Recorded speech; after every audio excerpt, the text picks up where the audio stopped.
নমস্কার,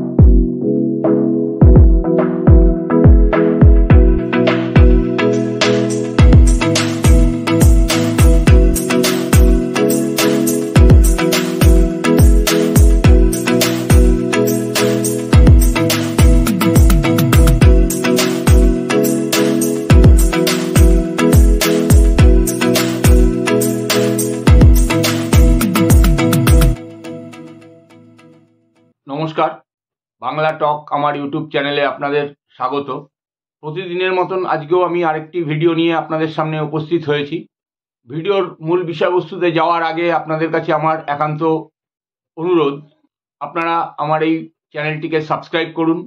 ভিডিও ভালো লাগলে পরে অবশ্যই লাইক করুন, শেয়ার করে ছড়িয়ে দিন এবং ভিডিওর কমেন্ট বক্সে আপনাদের মতামত লিখে জানান।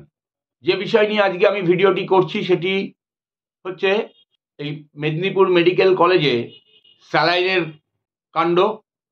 এই স্যালাইন প্রয়োগের ফলে 4-5জন প্রসূতি তাদের শারীরিক অবস্থার অবনতি হওয়া, তাদের শরীর খারাপ হওয়া, তার মধ্যে একজন প্রসূতি মায়ের মৃত্যু, পরবর্তী সময়ে একটি সদ্যজাত সন্তান তার মৃত্যু, এবং তার ফলস্বরূপ আমাদের রাজ্য প্রশাসন স্বাস্থ্য দপ্তরের থেকে এই ঘটনার পরিপ্রেক্ষিতে সেদিন যারা কর্তব্যরত ডাক্তার ছিলেন তাদের সাসপেনশন। যেটা পরিষ্কার করে বলার বা বোঝার সেটা দেখুন, এই যে প্রসূতি মায়েদের অপারেশন হয়েছে সেটায় এই নিষিদ্ধ স্যালাইন প্রয়োগ করা হয়েছে। আবার যেটা উঠে আসছে, এই অপারেশনগুলো যখন হয়েছে সেই সময় সিনিয়র ডাক্তার যিনি থাকেন, যার তত্ত্বাবধানে জুনিয়র ডাক্তাররা পিজিটিরা অপারেশনগুলো করেন, সেই সিনিয়র ডাক্তার উপস্থিত ছিলেন না, এটা বাস্তব। তিনি প্রায় 40 কিলোমিটার দূরে একটি নার্সিংহোমে সেই সময় অপারেশন করতে ব্যস্ত ছিলেন। অপরাধমূলক কাজ অবশ্যই। যে ডাক্তাররা এই কাজে অবহেলা করেছেন তাদের নিশ্চিতভাবেই শাস্তি হওয়া উচিত। আমরা যেটা দেখলাম, এই ঘটনাতে 12 জন মোট সাসপেন্ড হলেন মেদিনীপুর মেডিকেল কলেজের। এই 12 জনের মধ্যে হাসপাতালের সুপার আছেন, আরএমও আছেন, 4 জন সিনিয়র চিকিৎসক আছেন, 6 জন পিজিটি আছেন, জুনিয়র ডাক্তার। আচ্ছা, জুনিয়র ডাক্তাররা অপারেশন করেছেন, তারা তো তাদের কর্তব্য পালন করেছেন, অপারেশন তো করতেই হতো। সিনিয়র ডাক্তার নেই বলে অপারেশন না করলে তারা কি তাদের দায়িত্বটা পালন করতেন? তারা তো তাদের দায়িত্ব পালন করেছেন, তাহলে তাদেরকে সাসপেন্ড করার কারণ কি?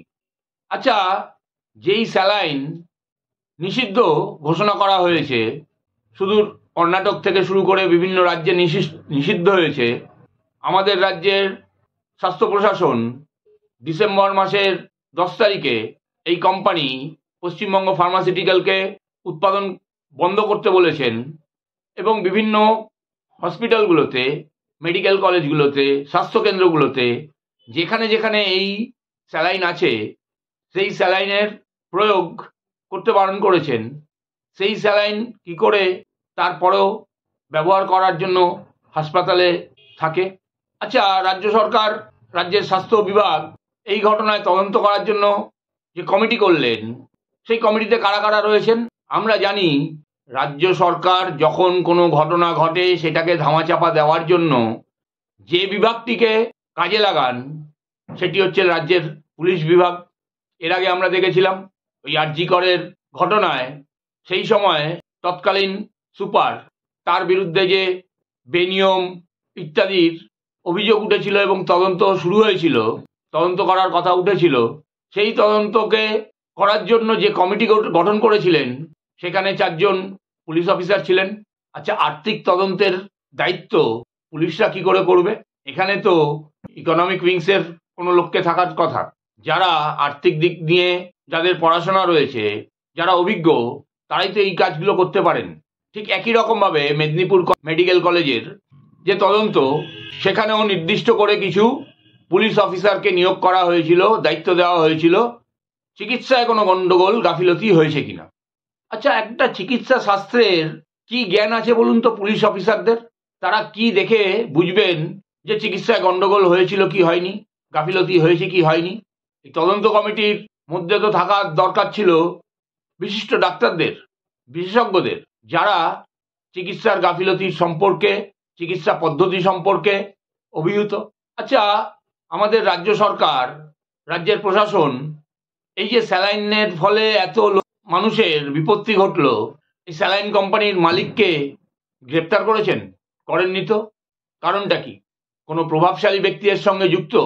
নিশ্চিতভাবেই আছে। না হলে পরে এই ঘটনার দৃষ্টি ঘুরিয়ে দেওয়ার জন্য এই ডাক্তারদের তিনি সাসপেন্ড করতেন না। হ্যাঁ, নির্দিষ্টভাবে অবশ্যই, যদি ওই সিনিয়র ডাক্তার যাদের ডিউটিতে থাকার কথা ছিল, অপারেশনে থাকার কথা ছিল অপারেশনের সময়, তারা সেই সময় সেখানে ছিলেন না, তারা ওই সময় অন্য নার্সিংহোমে, প্রাইভেট নার্সিংহোমে চিকিৎসায় ব্যস্ত ছিলেন, তার জন্য তাদেরকে যদি শাস্তি দেওয়া হতো শুধু, কিছু বলার ছিল না। কিন্তু পিজিটি জুনিয়র চিকিৎসকদের সাসপেন্ড করার কারণটা কি? কারণটা লুকিয়ে আছে অন্য জায়গায়। অতি সম্প্রতি আপনারা দেখবেন এই আরজি করের একজন চিকিৎসক, তার বিরুদ্ধে এফআইআর হয়েছে, মামলা হয়েছে, তার ডায়মন্ড হারবারের বাড়িতে পুলিশ পাঠানো হয়েছে। তার দোষটা কি? তার দোষটা হচ্ছে তিনি একটি মেডিকেল ক্যাম্পে গেছিলেন চিকিৎসার জন্য। প্রতি বছরই যান, বিগত 4 বছরের মধ্যে 3 বছর তিনি গেছেন। তার সেই যোগদানের খবর, যেটা মেডিকেল ক্যাম্পের আয়োজকরা প্রচার করেছিল, সেই প্রচারপত্রে তার নামের পাশে MBBS MS কথাটা লেখা ছিল। যেই MS তিনি এখনো আপাতত নন। তিনি পরীক্ষা দিয়েছেন, হয়তো পরীক্ষায় উত্তীর্ণ হবেন, কিন্তু কোনো একটা ভুল বোঝাবুঝির কারণে আয়োজকরা প্রচার করেন MS বলে তার নামে। আচ্ছা, আয়োজকরা কি নামে, কিভাবে কি প্রচার করবেন, তার দায় কি ওই জুনিয়র ডাক্তারের? আসফাকুল্লাহ নাইয়া অতি ভদ্র, গরিব ঘরের থেকে উঠে আসা একজন ডাক্তার।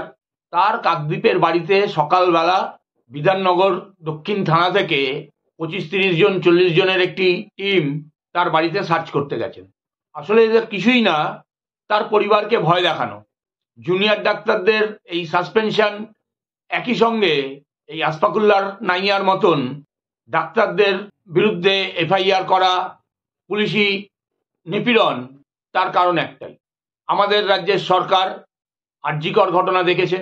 সেই ঘটনায় জুনিয়র ডাক্তারদের প্রতিবাদ এবং সেই প্রতিবাদে সাধারণ জনমানুষের সমর্থন এবং সোচ্চার অংশগ্রহণ লক্ষ্য করেছেন।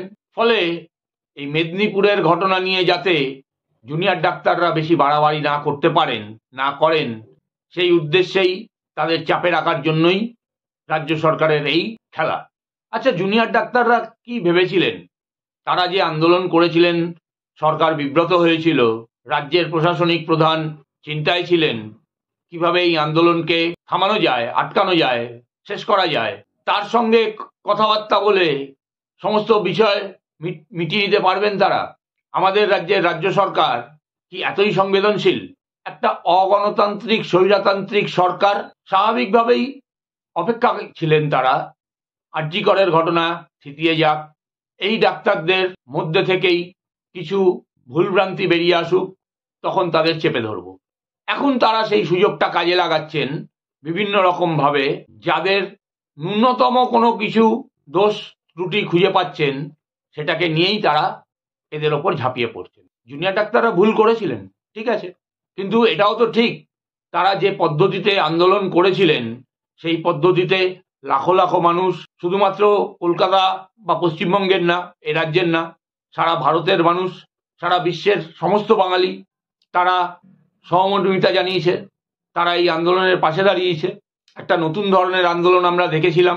তাদের ধারণা ছিল, তারা মনে করেছিলেন যে তারা নাগরিক সমাজের সমস্যা নিয়ে কথা বলছেন, নাগরিক সমাজ তাদের সঙ্গে রয়েছে, ফলে সরকার এই ইস্যু অ্যাড্রেস করতে বাধ্য হবে। স্বাভাবিকভাবেই তারা সরকার পরিবর্তন ইত্যাদির কথা বলেননি। তারা স্বাস্থ্যমন্ত্রীর পদত্যাগ চাননি, যেটা তাদের করা উচিত ছিল। স্বাভাবিকভাবেই আজকে যখন সমস্ত কিছু থিতিয়ে গেছে, আন্দোলনের আর কোনো জায়গা নেই বলে মনে করছেন রাজ্য সরকার, সেই সময় এই মেদিনীপুরের ঘটনা, যে ঘটনা আবার নতুন করে জুনিয়র ডাক্তারদের রাস্তায় নামাতে পারে, সেই ভয় থেকেই যাতে তারা রাস্তায় না নামতে পারেন তার জন্য এখন জুনিয়র ডাক্তারদের ওপর বিভিন্ন রকম আঘাত সংগঠিত হচ্ছে, আগামী দিনেও হবে। ফলে এই ধরনের ঘটনা যেমন নিন্দনীয়, ঠিক একই রকমভাবে সবাইকে একটা জিনিস নির্দিষ্ট করে মাথায় রাখতে হবে, এই সরকারের থেকে ভালো কিছু আশা করা, সততার সঙ্গে সুবিচার আশা করা একেবারেই কাম্য নয়। এই প্রশাসনকে চাপে রাখতে গেলে প্রতিনিয়ত রাস্তায় থাকতে হবে এবং কাউকে খুশি করার জন্য কোনো কথা বলা নয়, ওই কোনো আধিকারিককে অপসারণ চেয়ে, তার পরিবর্তন চেয়ে কোনো লাভ হবে না। লাভ যদি পেতে হয়, পরিবর্তন যদি করতে হয়, তাহলে একেবারে ওপরের মাথা যাদের নির্দেশে প্রশাসন চলছে তাদের পরিবর্তন বাঞ্ছনীয়, তাদের পরিবর্তন একান্ত দরকার। আমাদের অবশ্যই নজর থাকবে সেদিকে। আগামী দিনে এই আন্দোলন নতুন করে সংগঠিত হয় কিনা জুনিয়র ডাক্তারদের, এবং যদি হয় তাহলে রাজ্য সরকার, রাজ্য প্রশাসন কিভাবে তার মোকাবিলা করে। আজ এখানেই শেষ করছি। নমস্কার, ধন্যবাদ।